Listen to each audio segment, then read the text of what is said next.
we go.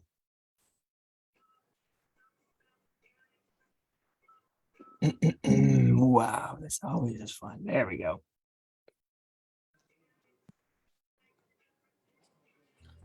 Monday night, you got to be tuning into the Fling Show. My favorite night is Monday nights. Tune in to the Fling Show. Bye. Monday nights are Fling Show nights. Hey everybody, tune into the Fling Show on Mondays. Lone Star just likes it. My favorite night's Monday night Fling Show night. Tune into the Fling Show on Monday nights. Luke loves it.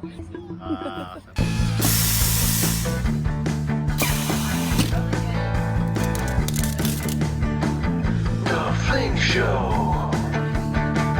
The Fling Show. You wanna know about the mystery of flight.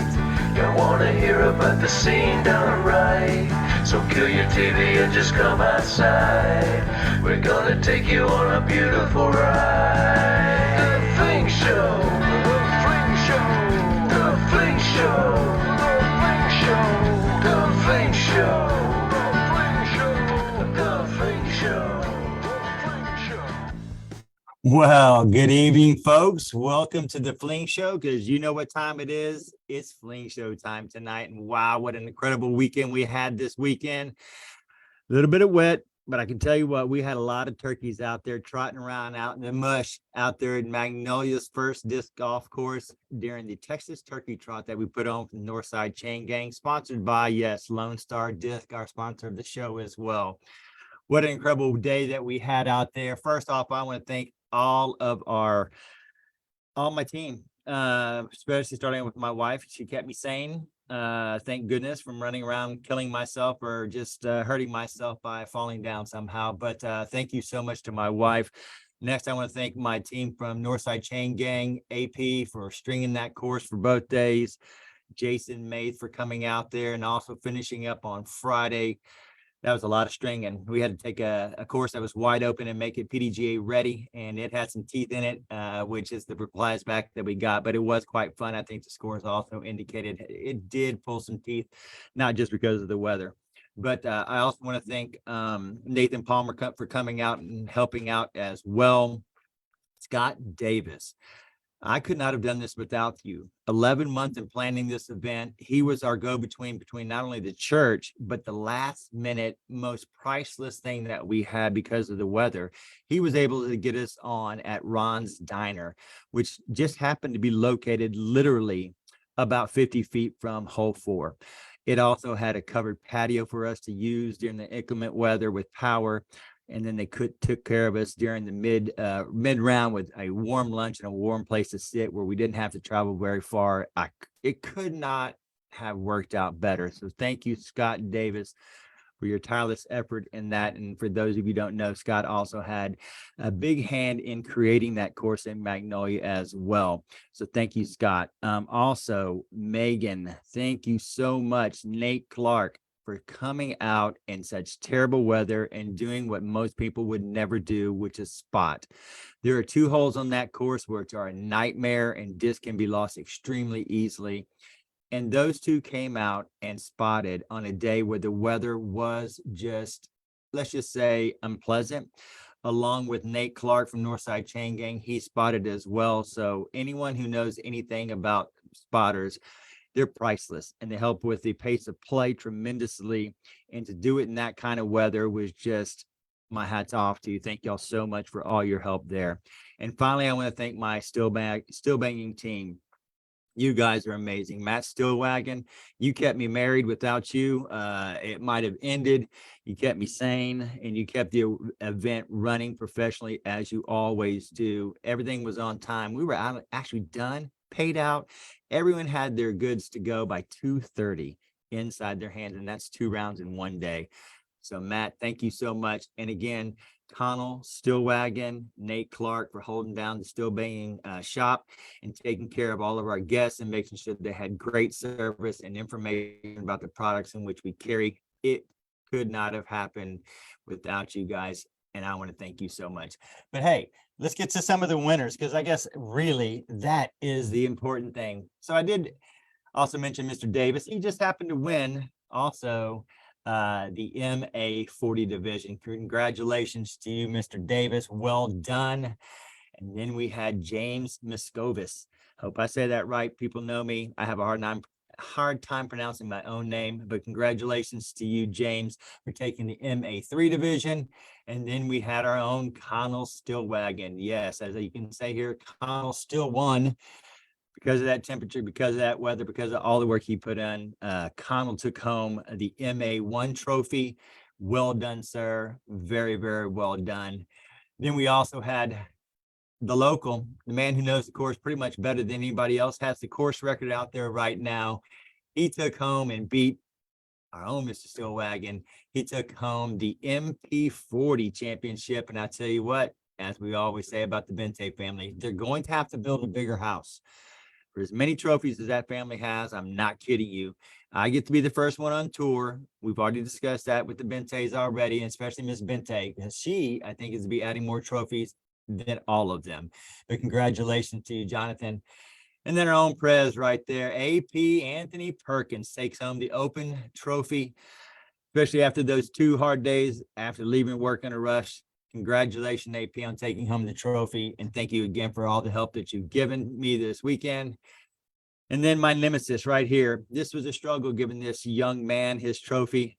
Nathan Palmer from all the way from Austin, Texas, to come to MA50, beat me. I had a terrible first round. However, I did catch you on the second round, but it's always a pleasure to play with Nathan out of Austin. We always have a good time, even with that weather. He made it fun. He made it exciting. And even though I struggled through that first round, he kept my spirits up. So congratulations to you, to Nathan, and thank you for coming all the way from Austin, Texas. And then let's see if I get our last one, I believe. Where'd he go? It's hard for me to remember. I got so many of these guys tied up. I think it's right there. Yes, Mr. Enrique Aguilar. Enrique took home the MA2. Man, this man shot lights out. He actually could have really placed really well in the upper divisions as well. Congratulations, Enrique, on taking home the MA2 division. And that wraps up the Texas Turkey Trot. So, folks, the next thing that we have on deck is the Lone Star Disc and Still Banging presents A Time for Giving, Boys for Tots, and Food Drive Disc Golf Tournament. This is a PDJC tiered, one of the last ones of the year. This will be held at Stonebridge Church to benefit not only their food pantry and also their giving tree that they have for kids. So this is really near and dear to our hearts. So sign up. It's on Disc Golf Scene, ready to go. We have an open field in that as well. We have novice division. So please, I'm sorry, MA4. I got to get that right. I'm the one who hated that name, so I'm never going to use it again. If I do, I'm going to put $1 in a jar. We're going to have to use it for something fun because we're never going to call it that word again. But we do have MA4 all the way up to MA1. We have the ladies MA4 all the way up to MA1 as well. So this is going to be a special event. This is time for us to give back now. We do have a couple special things going on here. We have your Call the Ace. If those of you who really played our tournaments before, you know what the Call Your Ace shot is. Cannot wait. We'll have those 3 holes picked out for you as well.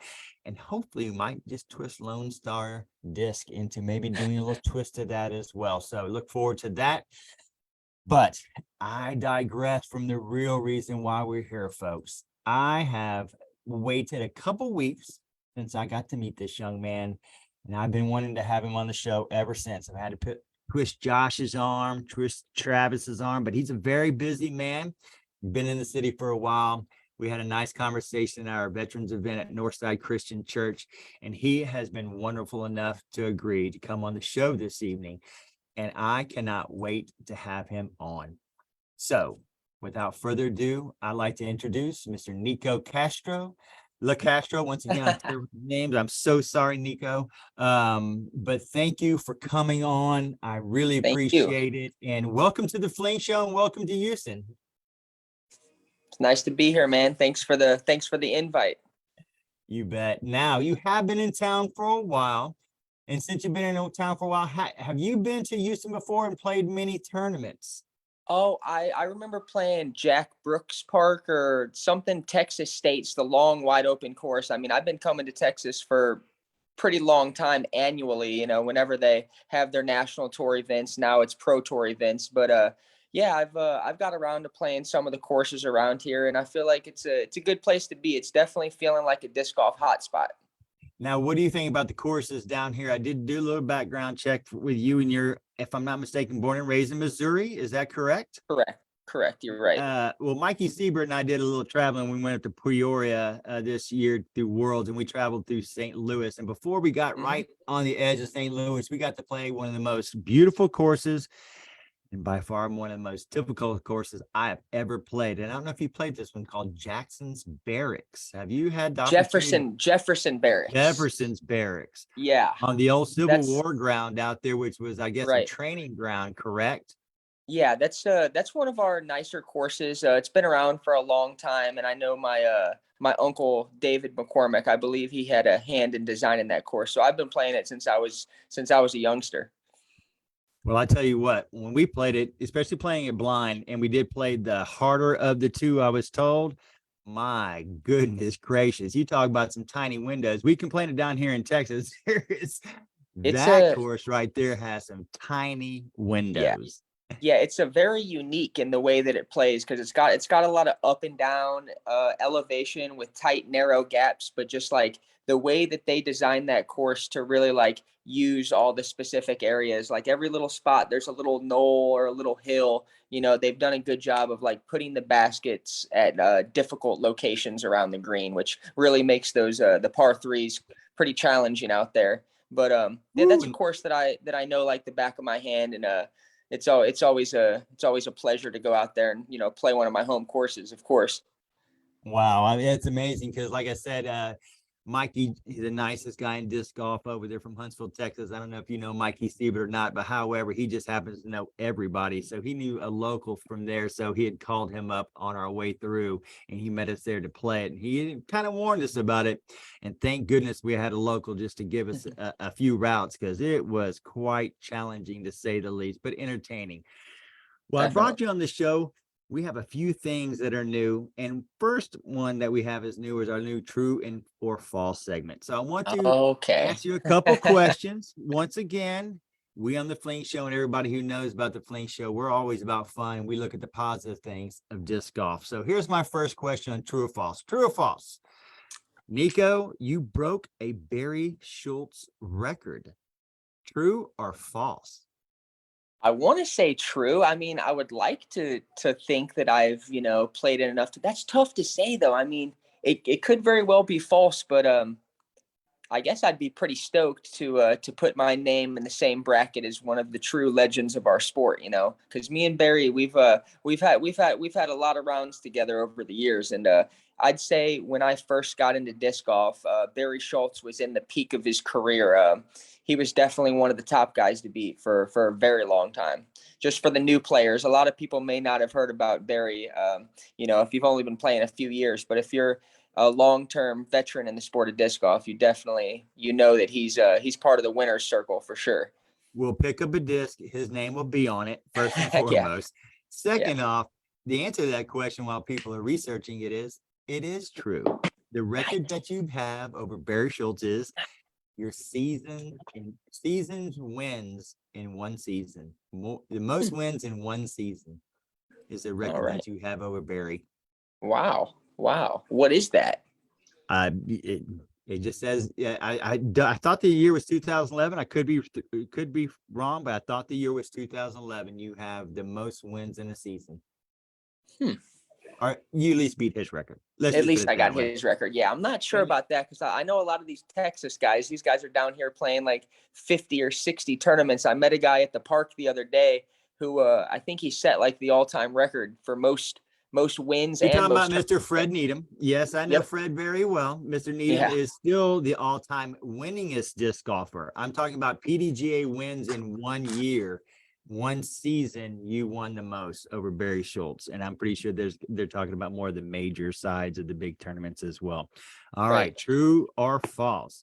You have been playing professional disc golf since 2006, and your first professional tour win was against a field of monks and nuns in Calabasas, California. True or false? Oh man, I wonder. I'm gonna go with false on this one, but I like what you were bringing to the table with that. Well, I would like to say that it's half true and half false because you did be Half true. Half true. Right? 2006. I do 2006 recall. is when you joined the PDGA as professional, your first touring season, correct? Correct. 2006. All right. The last one that we have for you is true or false? You carry a common opal in your pocket during rounds to give you calm vibes. True Well, or false? This is again one of those statements that it's half true, half false. I do carry different types of crystals and different stones with me. I either have them in my disc golf bag, and yes, sometimes I do carry them in my pocket with me. Which I found very interesting. And it leads us to another thing. A little bit of our story time is what we like to do next. And our story time today is going to deal with, tell us about Flight Club Disc Golf, because I got an opportunity to take a gander at what you had for purchase at the veterans event that you came and did with us, which thank you so much for that as well. And we had we got to talk just a little bit of your love for these types of crystals and rocks. Can you kind of tell everybody a little story about what kind of got you in? Okay, so we'll talk about Flight Club. The first rule of Flight Club is Looks like we don't talk about club. You're either in or you're out. No, Flight Club was, a concept I've started, many years back to develop a disc golf brand that I can use my creative mind to try to come up with designs that I think that people would like and enjoy. And, I've always been kind of an artist myself, not so much the type of artist that draws, but I've had some visuals of, some concepts that I want to bring to life. So working with Flight Club, it's been a really good way for me to express myself and work with different artists around the country to try to work on different designs. And I lose you there for a second. You were back and forth. I love your display. Hold on one second. I lost some of the audio. I can't hear you on the audio. It's showing that there's a red. There we go. I'm back. Okay, you're back me as well. This happens on the Fling Show. People who watch the show know this, so this is not something new to anyone. However, let's go ahead and get back to the crystals. Like I said, to get back to the question is that you had a quick conversation in regards to this, and this is something that I've been into for about 30 years, to be honest with you, but I kind of want to get your insight on it as well. Well, it's something that I've been slowly getting more and more into, like metaphysical healing properties of the different types of elements and stones. And I really want to tell you've done a good job with your display on what you're putting back there. But yeah, whenever I stop into a new town, I often go to the crystal shops, and I'm always kind of like searching to add different pieces to my own personal collection. But I've got into it so much now, and I actually have the belief that this is something that can actually help people. I feel like it's helped me. I feel like people in general, we always get into different things that we collect, but I'm pretty drawn to something that has come from the earth. And I think that it's quite amazing that these minerals have been formed, underground with the different pressures, and they're beautiful, and then they make me feel really good. And, I've got to be around a lot of people that I feel like the crystals are, kind of like a way of life, and they're part of a culture, I would say. You know what I'm saying? So I think it fits really good into the disc golf community of, just people working with each other, and just like communities working to kind of be there for each other. That's kind of what the crystals are to me. They're kind of like my friends. Whenever I just want to spend some time to like meditate or get my thoughts together, sometimes I'll bust out my little crystal collection, and I'll just start putting them in front of me, putting some lights on them, shining some lights on the crystals. And so now I'm actually trying to share this the energy that comes with crystals and all of that. It's fun for me. For sure. The energy is the most important. It's something that I found years ago.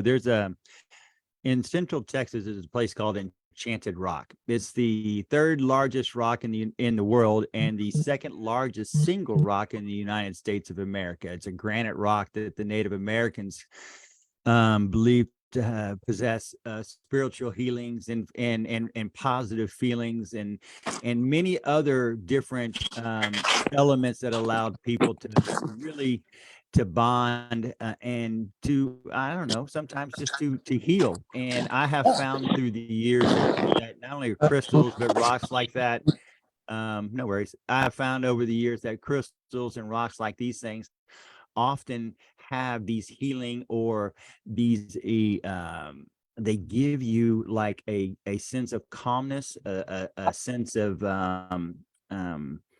I don't know, it just grounds you. It's the best way Yeah, to I say it. think It's that hard to describe because I think it's different for everybody.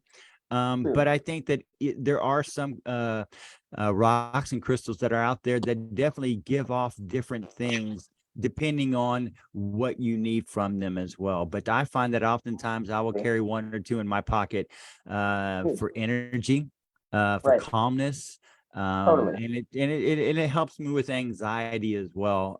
Just in a normal day, I'm surrounded by salt rocks right now as I sit in my office too. But I did find that very interesting that that was a path in which you have chosen as well. So kudos to you. Yeah, I've got a good friend in St. Louis. I want to give him a shout out. His name's Ryan Gorman, and he has a page called Blue Feather Minerals. But he's always been a really good friend of mine, and I would say that he's kind of put me on the path with crystals. And he's shared a lot of his personal collection with me over the years, and kind of like got me into it. But I just want to say that people's eyes react to different colors, and there's definitely a feeling that you get when associating with different colors. And I think people can easily kind of relate to that with crystals and different stones and the healing properties that come from all these different colors that are naturally formed from the earth. And a lot of people on the disc golf tour, I noticed that they've been getting pretty into it as well. So it's kind of like a little community within the community of us rock hounds, is what people would say. But yeah, it's a lot of fun to actually go on the digs too. I've started getting into that, and I'm trying to create more time for things that are outside the world of disc golf. I've spent so much time only disc golfing that I feel like there's a lot of other things that are bring balance to my life. So the more that I could play in the dirt and dig my hands in the dirt and really just like be involved in nature as much as possible, it's the best thing for you, in my opinion.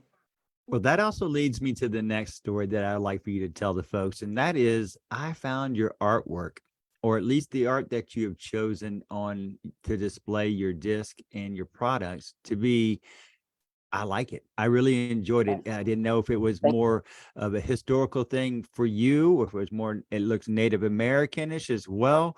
Can you kind of tell us the story about that and how you got into that? Yeah, so I'm also into, like sacred geometry and sacred patterns and, things like the flower of life, the Merkaba, the Siantra, all these different ancient patterns that are supposed to also, give you feelings of balance. And, I'm an open book to always learn more. So it's just some things that I've been dabbling in to, free some space in my mind and just, get some more understanding of what these things are about. But when it comes to art, I've always kind of been drawn to art in a lot of different ways in my life. And being able to work on branding Flight Club and to really like bring my concepts to life, I feel like there's some art in that, of like learning how to expand on business. And it's been a lot of fun for me to develop these different pieces of art over the years. And like I said, to work with people within our community. And like it's I'm in a good spot. Like I really feel like this is going to be a big year for me and Lone Star Disc to kind of work together. And I feel that they've put a lot of faith in me, and I really I don't want to let these guys down. I don't want to let anybody down. All the fans that are out there, supporting me and rooting for me in all these different areas of the world, not just in the United States, but I feel like I have people that follow my journey all around the world, and being able to connect with Lone Star Discs and having a group of people that believe in me and believe in some of the art that I'm bringing to life, and some of the ideas that we're working towards together now. It's like there's some magic. It's a really good natural feeling that's taking place over here in Texas right now. I feel like the company's moving quickly. They just got another injection mold machine, and they were hooking that up today. And I see a lot of growth. I see a lot of potential with the Lone Star community, and working with the people in Texas. There's just like, everybody's hard workers, and I feel like we all just want to have growth and see the potential that the sport has to offer right now. There's so much going on all the time that some days it's really hard to focus on just one thing, because I'm personally moving in 100 different directions, just trying to keep up with all these things that are happening around me. Just trying to keep up with the support messages that I've had from the community. It's been quite amazing, really, to feel like there's so many people that truly support this journey that I'm on. Now let's stay here with, I would like for you to delve a little bit more to looks like your passion of yours as well is the Flight Club disc golf that you have. Can you kind of fill our guest in on how that came about and where you see this going right now? I mean, there's truly no limits. There's no cap. There's no exact place that I want to take it. I'm just gonna keep pushing the brand and the concepts forward. And I feel like people are gonna eventually see how hard I'm working, and the creative approach that I'm taking with not only Flight Club but this new brand called Sacred Discs. And this is going to be something that genuinely makes me feel like I'm making progress on the long-term goals, because I've had this idea, and to bring it to life is going to be a special feeling. I'll be honest with you, and I'm already feeling like a lot of positivity from what we're working on. And I'm not going to spill all the beans right now, but just know that there's something good happening over here in Texas, and I'm very happy to be a part of it. Well, that is awesome. So now let's tell a little story that has to do with some fun. You played in many tournaments. You played on many cards in many places. Can you fill in the guests on maybe one of your funniest times during a tournament, whether it was with a great card, just a moment that you can kind of let people inside the ropes to kind of go, what, these people are human. And oftentimes funny things do happen. When it comes to disc golf, anything's possible. I feel like I've seen it all. And then each time I play around a disc golf, something new happens. And there's so many obstacles. There's so much adversity in the sport of disc golf. I mean, all of us we see different types of moments. I mean, hitting the basket, rolling down a hill. I mean, there's a meme going around out there where I miss about like a 15-foot putt, and the frisbee slow rolls, zigzags all the way down a hill. You've probably seen it. It's like 300 feet down a hill. And that's the type of stuff that you can only really just laugh at, because it happens to everybody. If you throw enough shots at disc golf, there's going to be just like some freak, bizarre accidents that happen. Oh, I got one.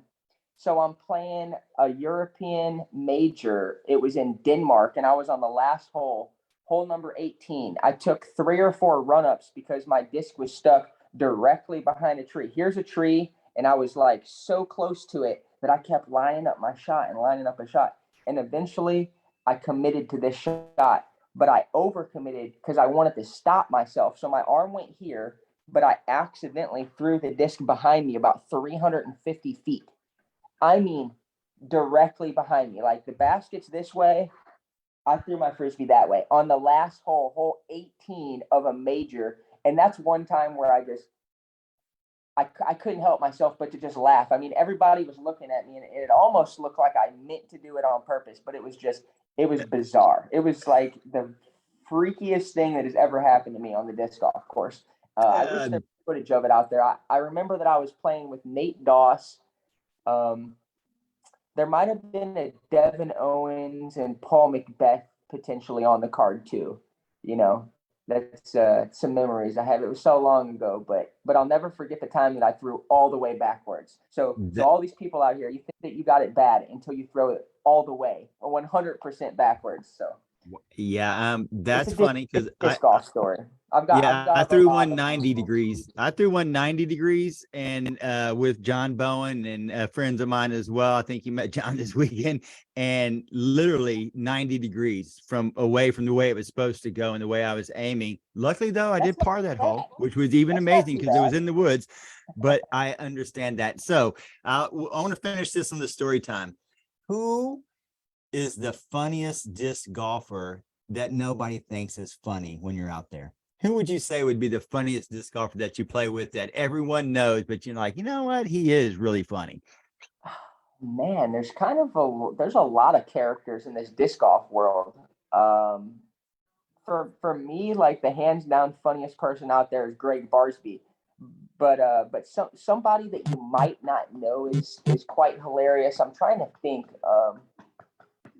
Man, I think everybody that is on tour is pretty funny in their own way. Everybody's kind of got some type of quirkiness about them that makes them just like so much different. And there's a lot of different personalities out there on tour. It's hard to pick just one person that I think is beyond funnier than somebody else. There's too many frisbee freaks. There's just too many of them to relate to.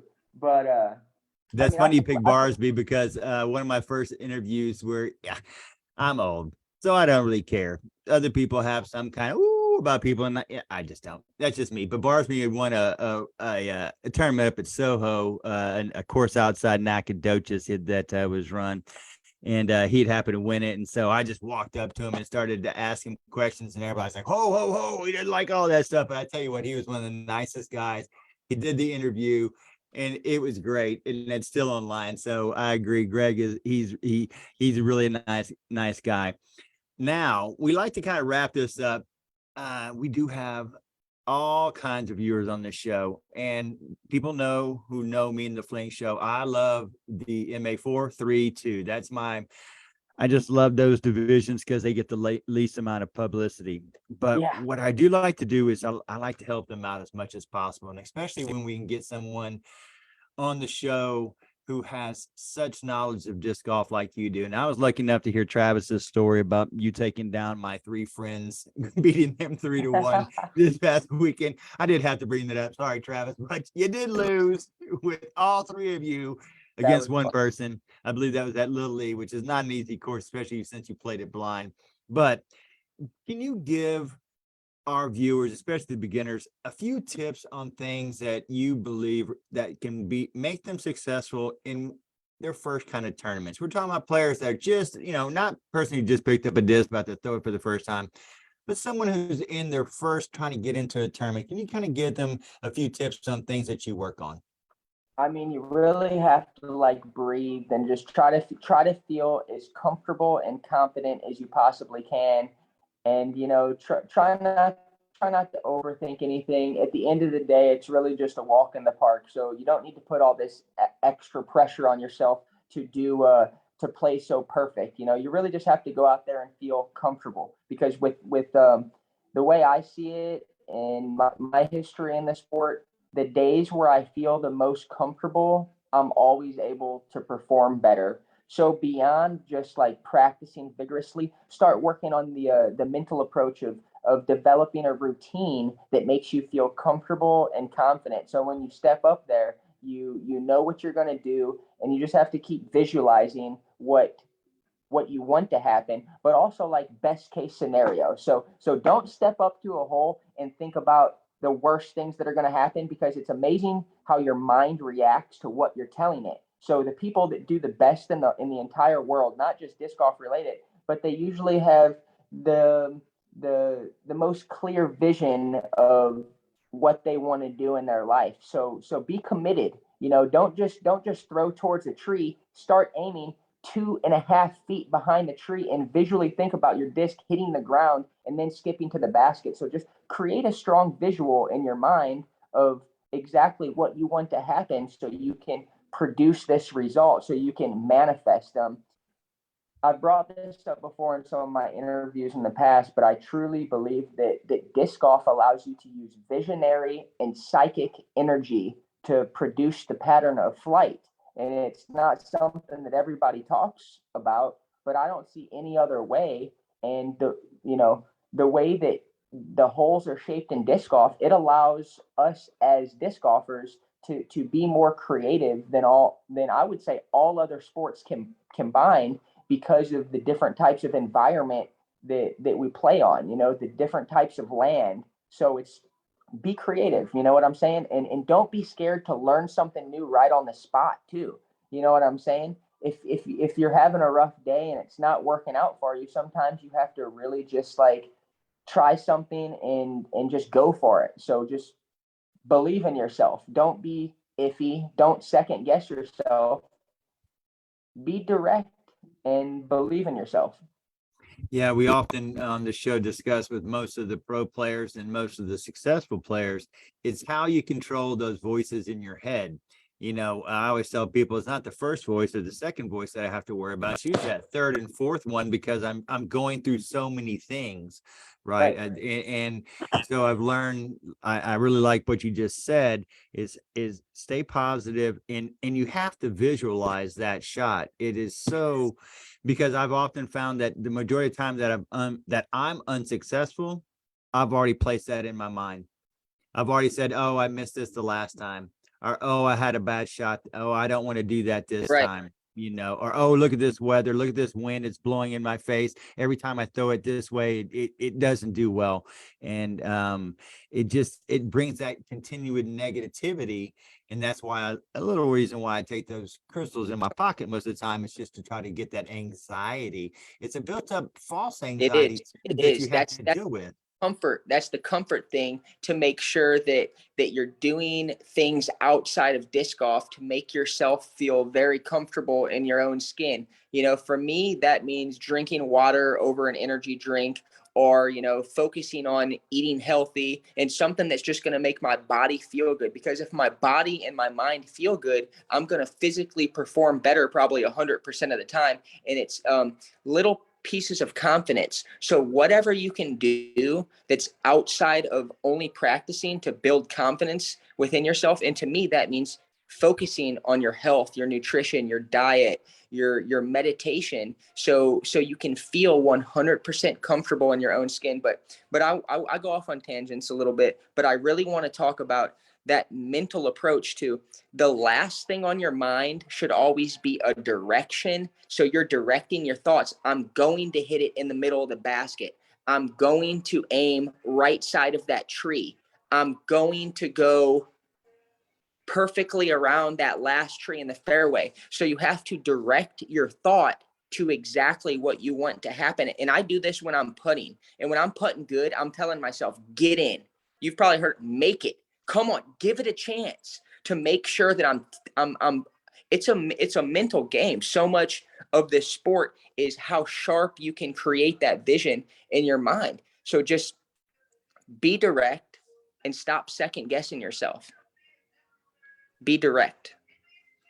Love it. I absolutely love it. Now, can you walk the viewers through your pregame, what you do before a tournament? Do you have a routine? I mean, it seems like that you've already planned out your food and your nutrition for the day. Can you kind of walk us through what your routine is for the day? Because some people, when they're playing 2 rounds, they almost forget what to do after that first round. They haven't planned their meal. They haven't planned their food. They haven't planned their rest. They haven't gotten off their feet. Can you kind of walk us through what you do? Well, I personally like to, wake up in the morning and start drinking, to have some water as soon as I wake up, to wake up my body and to get some good blood flow. I like to sometimes do a little bit of jogging to also create some blood flow, to kind of get my heart rate up a little bit.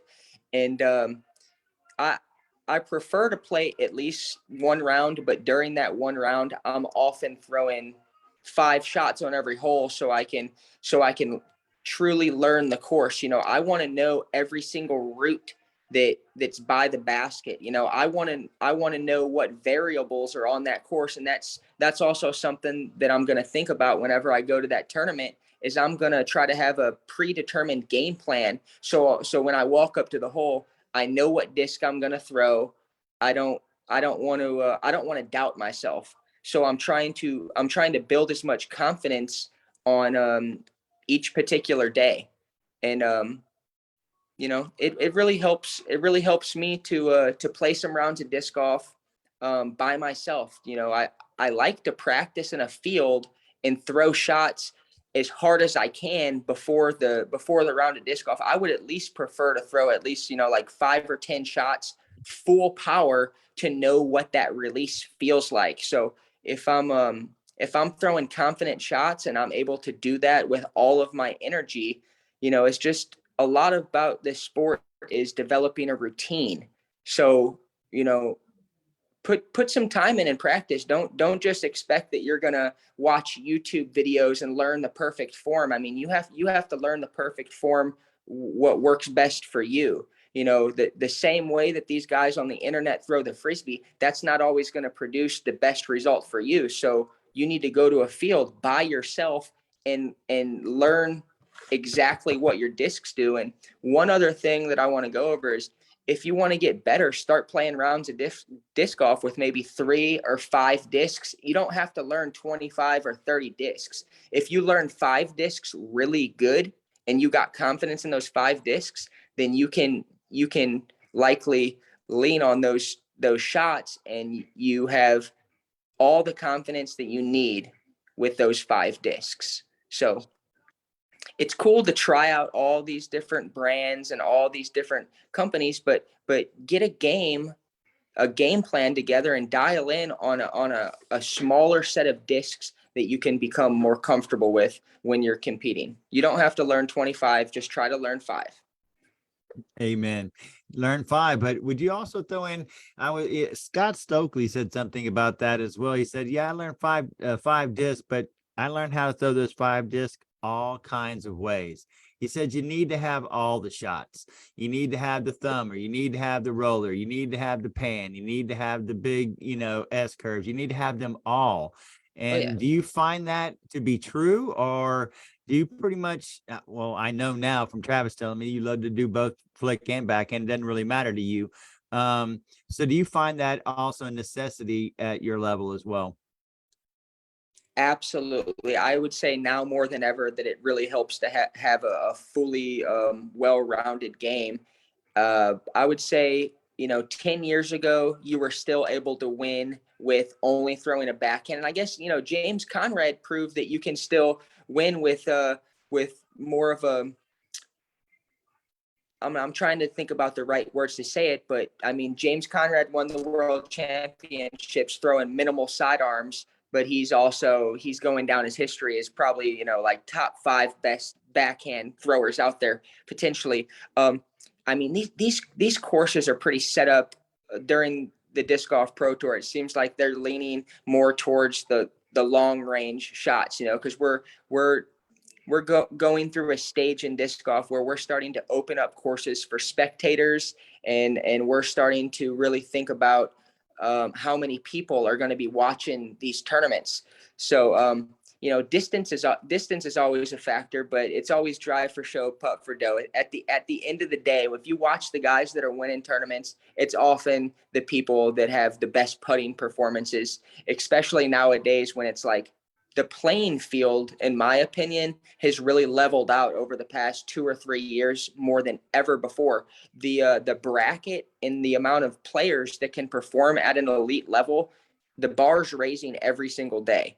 And I spoke a little bit about this on my last podcast, but I could see players like Gannon Burr starting to come out of the woodworks a lot more often. I think this year in 2023 coming up, we're going to see a lot of young undiscovered talents out there that you've never heard of, only the people, because the kids haven't traveled yet, but they're out there practicing. I guarantee there's thousands of kids that even at this hour, it's night out, they're practicing in their garage, they're practicing in their living room, they're practicing in their bedroom, they're practicing in their hallway, they're practicing at their family member's house.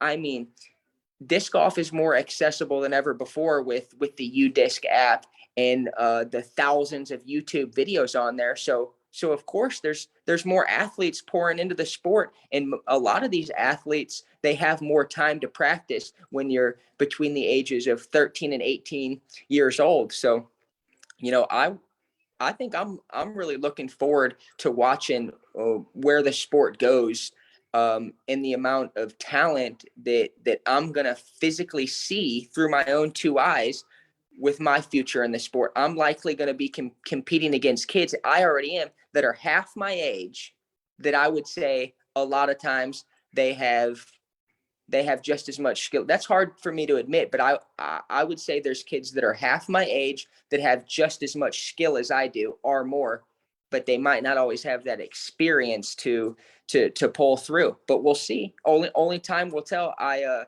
want to give a shout out to Gannon Burr for, winning an elite major event at was he 17 years old, 17 I think he is.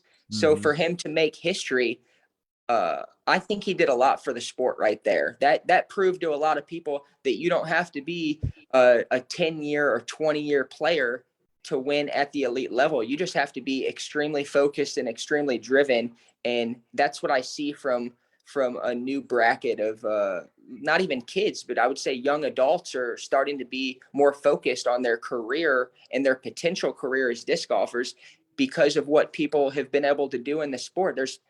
There's young athletes that are getting $100,000 contracts, $500,000 contracts, multi-year, multi-million-dollar contracts. So that really has elevated the amount of people that have the potential to win now, because their parents are letting them practice in hopes that maybe this disc golf can be your golden ticket, like just like all other sports, there's going to be those rare breeds, people that rise to the potential and people that have just an unbreakable belief in themselves. And that's pretty neat for me to see as a veteran player, to watch how many other people have taken the similar career choice, and to stay motivated and to wake up every day and motivate yourself and believe in yourself. That takes a lot of work. So, I admire the people that are willing to work for what they want in this world. And, I got nothing but respect for every single one of these players that have dedicated their life to the sport of disc golf. And I couldn't see my life any other way. And it's been a blessing that I've been able to do exactly what I want to do since I was 16 years old. I made the commitment that I'm going to play disc golf for the rest of my life. And I can't take my foot off the gas at this point. You know what I'm saying? I'm all in, and I don't think I'm going anywhere. I believe that I'm going to win a tournament, or I'm going to win multiple tournaments next season. And that's why I'm going out here next year, is to, fulfill my individual prophecy and to live out this dream that I've chosen, to be a career disc golf player for as long as I can. Well, that is very well put. And here on the Fling Show, we've always delved into the juniors, the ladies, and the subdivisions before we ever touched to the pros. And we were fortunate enough to have one of the gentlemen, one young man who was at Junior Worlds this year as well, when we had the age-protected Worlds. And from Austin, Texas, Gavin, I think that's his name. Once again, I probably mispronounced it. However, he was on the show, and he said exactly what you said. He's 14 years old, and he shoots about 500 putts a night. That's what he does. He goes out and he just hammers his putts. And when you watch him play, it's quite amazing. Then we have the Castrita sisters, the three of them up in San Antonio, Texas, taking the world by storm. They don't play casual rounds. All they do is practice. Their dad and their mother is just such a support system for them as well. and That they're helps a just lot. killing it, I you think know. that And helps a lot. People can only do so much when they're at a young age, and I think it helps to have a really strong support system in place. And I feel like, look at Gannon Burr. I feel like he has a strong support. Like his mom was driving him to all these tournaments and making sure they had a hotel room and stuff. And that's why I see that there's likely a lot of kids that have that potential to be a superstar in the disc golf world, but it's I see it happening. It's people like you. It's our community that supports kids like this. And when you see somebody that's out there like working hard and they're standing next to a basket, I want to help these kids. I want to go up to them and give them whatever knowledge I can, or actually physically, put discs in their hands. And, it's the older I get and the more that I've been involved in this community, it's we have such an amazing group of people that are always looking out for each other. And, I look back on all these years of traveling, and there was always somebody that was looking out for me, really. Like when I went to these towns without a plan and I'm just going to wing it. I did this for over half my careers. I just know that there's going to be good people that look out. I'm lucky. I'm very fortunate that I've met all of these amazing people that I can call friends over the years that have invited me into their home. They've cleared out a place in their bedroom, or they've let me be a couch surfer and crash on their couch so I can, have a comfortable place to lay my head at night. And when I look back on it, those people were a big part of the reason that I was able, and I'm still able to do this for so long. It's our community looking out for each other. And that's something that I want to put out there is, for all these new players that are getting into the sport. I think they're not only catching that competitive nature, but it's a place of sanctuary. The disc golf course is a place for everybody. It's a place for all ages, all skill levels. It's probably the most inviting community out there, when you look at it. amen. It's my fellowship. It is my competition. It is my friends. It is my fun. It is the thing that makes me get up in the mornings and have something to look forward to. Not only the playing of it, but what I've done now is just really taking it to really just point out the people who do so much for this community, because this show has never been about me. It's always been about the people that are on it, from the young ones to the old ones, from the ladies to the gentlemen. It's never been about me. It's about their promotion. It's about their success, and making sure that people see the hard work and dedication they have. But I just want to reiterate what you say, because we say it all the time on this show. It is the most giving and most friendly community I have ever been a part of. I grew up playing football, basketball, baseball, track my whole life. I grew up in a gym. I grew up with whatever ball and season that my friend had. I knock on the door. What you got in your hand? We're going to play it. I don't care what it was. Horseshoes, hand grenades, tag. Didn't matter. We were going to go do something competitive, fun with my friends. And it's my fellowship. And I never thought that I'd find friends at the age that I've had, because I've got some really great friends that I've known since junior high, still know them to this day. But I've met really deeply great friends since the age of 48 years old. Now I'm 57 in this disc golf community. So that's so well put. Yes, sir. And I'm so glad that you spread that word as well. And it has been a pleasure having you on the show. And I know that we could stay here much longer and talk, and I just don't want to hold you that much longer and keep you here either as well. We talked about I do before we do go, I do want to give you the opportunity if you have anything else that you want to promote, because it looks like you got some disc in your hand. I know we've been talking about your business. I've always got discs in my. You're a disc golfer when you walk around the house with discs in your hand, and you're not even planning on going to the disc golf course that day. You're just walking around. That's me every day. But of course, big shout out to Texas Disc Golf and the community members around Houston. I feel like everybody has truly opened me with very welcoming open arms around here, man. People seem like they got my back in the Houston area, and that's it makes me feel good. It really does, to travel all the way across the United States and to still feel like I have friends. I have people that invite me into their home. I'm staying over at this guy's house. His name's Connor, and he told me I can crash at his place, and I wasn't even asking. He just offered, and again, those are the type of people that have helped me get to where I am in my disc golf career. I don't think I could have done it on my own without the help from our own disc golf community. So shout out to everybody that's watching, everybody that supports your page. Of course, Lone Star Disc, they've been supporting me since I started talking to these guys,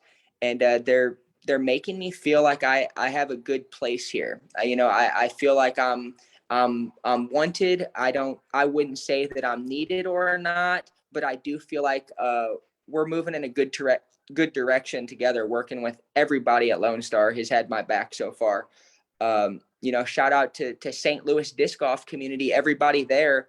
I could not have been where I'm at today without all the people that inspire me, the people that send me individual messages telling me, Nikko, don't stop doing what you're doing. We love you. We want to see you get to this next stage. They want to see me get through hard times. Anybody that's been in the disc golf world, I've went through some tough times, to say the least. You know what I'm saying? But I know the good times are on their way, and I'm just going to try to reach my potential. And I want to share this journey with the entire disc golf world. And I want to be not only an underdog story, but a success story that people can fall down sometimes, and you can't stay there. You got to get back up, get back on your feet, and, reevaluate. We go through these stages in our life where we have to redefine ourselves. And it happens for everybody. I'm not the only one. So not everybody can relate to winning. There's a lot of people in the world that can relate to going through problems and feeling like life don't always go perfectly planned. That's something that everybody can relate to. And I want people to see my story and start to have faith in me, but also develop more faith in yourself, that when you feel like you've dug yourself a rut, there's always a way out of it, and there's always a fresh start. But you have to get out there and open those doors. You can't just sit on your ass and hope that the world is gonna get better for you. You have to go out there and make your life better. Go out there and just keep working towards something great. And that's what I'm doing right now. I'm working towards greater days in my future. And I'm very hopeful that the whole world is going to be able to see that. Cause I really feel like it's all eyes on me on this next year. You know what I'm saying? It's that everybody's going to be like, is Nikko what's he going to do? You know what I'm saying? And I just want to go down in history as a competitor. I want to go down in history as somebody that never gave up and they came out on top. And that's my character as a person, and that's who I am. Well, I didn't even want to go down that road, but I'm glad that you did. And Okay. I'll tell you this, Hey, most open. people, when I was young, they wouldn't have wanted to be around me because of my competitive nature and the way that I was. Oftentimes competitiveness does not allow you to be cognizant of things around you, because your focus is on winning, and your focus is on the things that get you to be able to win, whether the small things or the big things. And when things sometimes will interrupt it and get in between it, can't always think straight. And I have found myself in that situation more times than not. And thank goodness that my friends, That's my right. family, and even sometimes the people that I competed against gave me the leeway to grow and understand that, hey, that's not who he is off the field. And sometimes when your competitive nature takes over, rational thinking is not there. I want to And say I found that myself many, many times. So we're never alone in that. And anybody else who can sit That's there right. and think anything different, put yourself in those positions, especially in the ones that you put yourself in, which is much larger and much greater. So I see nothing but growth ahead, and I cannot look more forward to seeing you perform this year. Heck, I wish you could perform right now. But I've Hey, got nothing but I'm- well wishes. every day is a win, regardless if I get first place in the disc golf tournament or not.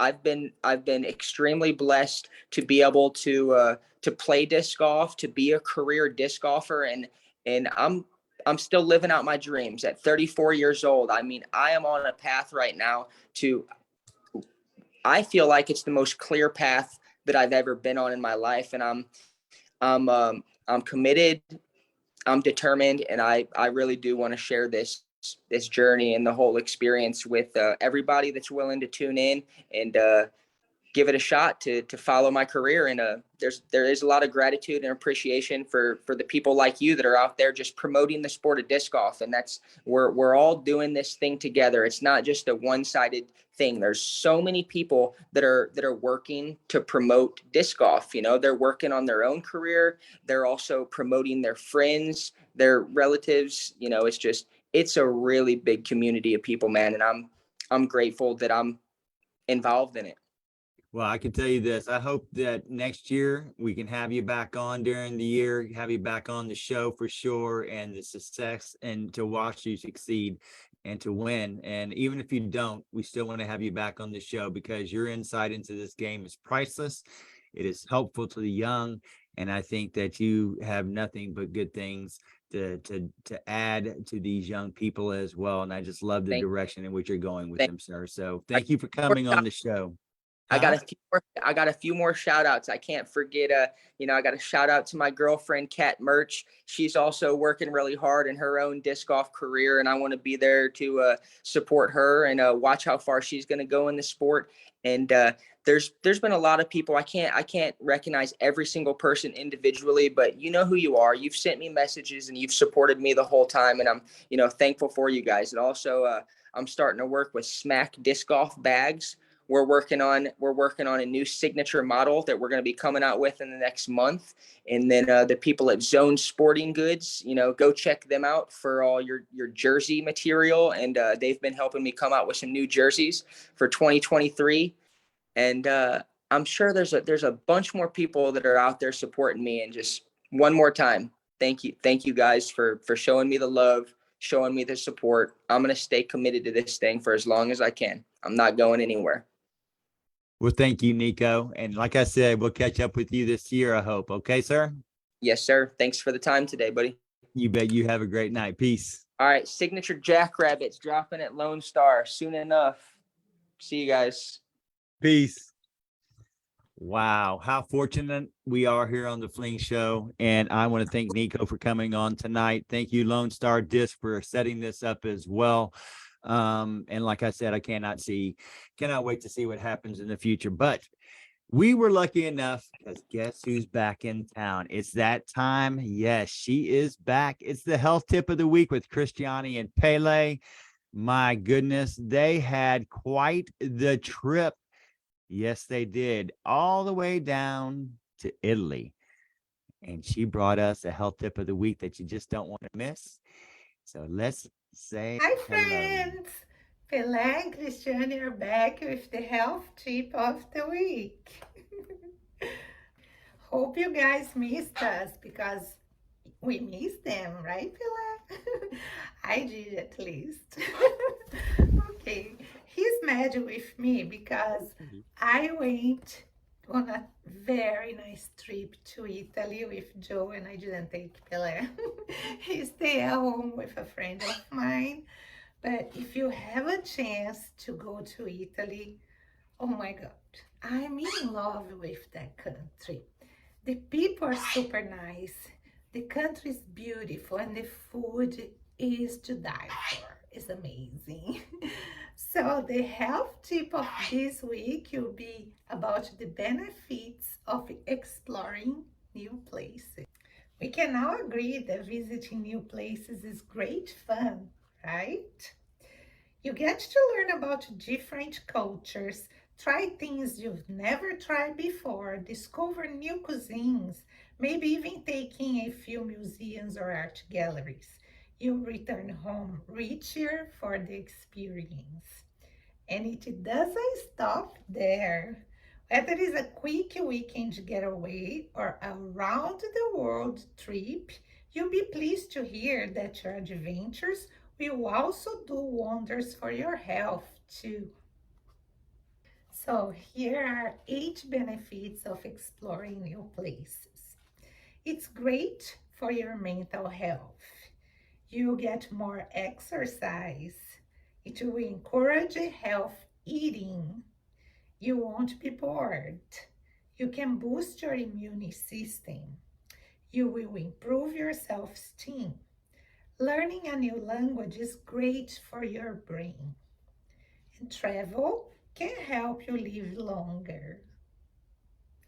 Also, I want to thank all of you that donated to Discs for Dreams. We took 50 discs to Italy to help to spread the sport there. They don't have too many courses, but we play in a course in Tuscany and was in the side of a mountain. Was a beautiful place, but was a hard course because you start on the bottom of the course and you climb way to the top of the mountain. It took us like 3 hours to play 19 holes, but it was an amazing experience. And the lady that owns the course, she's 80 years old and she runs the show by herself. So if you have a chance again, you have to go to the disc golf course in Tuscany. In the next coming weeks, I'm gonna be diving deep in each one of these tips, and you're gonna learn why they are so great for your health. So don't miss the Fling show of the coming weeks, because you're gonna be surprised how great traveling is for your health, especially to new places. And I'm gonna include one personal tip that make a whole difference in our trip is try to be with the locals, or at least part of your trip, try to hang out with the locals, because that will show you how the country really is. It's not like the tourist traps that is expensive or has lines, lots of people. No, the best way to travel is to hang out with the locals and know how they enjoy their country. And that's all for today. Chin chin to the ones that never give up. They actually say chin chin in Italy like they do in Brazil. See you guys next week. Love you. Bye. Wow, it's so great to have you back, Christiani. Thank you so much for that. And yes, I got to go to Pisa, stood right next to this place. It is absolutely gorgeous, and she's right. You got to go with the locals. When I went, I was fortunate enough to go with a young man who happened to know a bunch of people that were over there. So it definitely made the trip much more enjoyable. And I cannot wait to hear about the rest of the trip because it seems so amazing. So thank you so much, Christiani, for coming on and giving that as well, the update, our health tip of the week. And once again, I want to thank Nikko for coming on tonight. Thank you so much. Quite entertaining. I hope you all enjoyed that as well. And I'd be remiss if I didn't say, don't forget about the our next tournament, the Time for Giving Toys for Tots at Stonebridge Church. It's up for sign up on Disc Golf Scene right now. It's an event to give back. It's our turn. We always get things. It's time to give. So I hope that you all will sign up for that. That's coming up in December.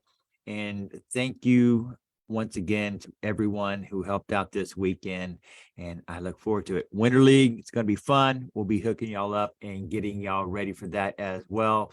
I cannot wait for that.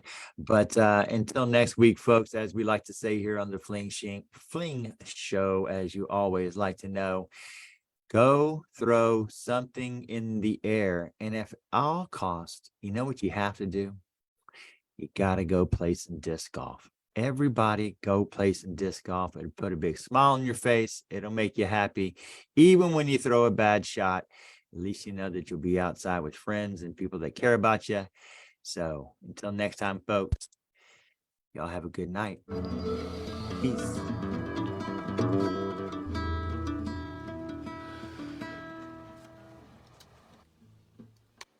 Oh, I just love to see Mikey turning over. Good night.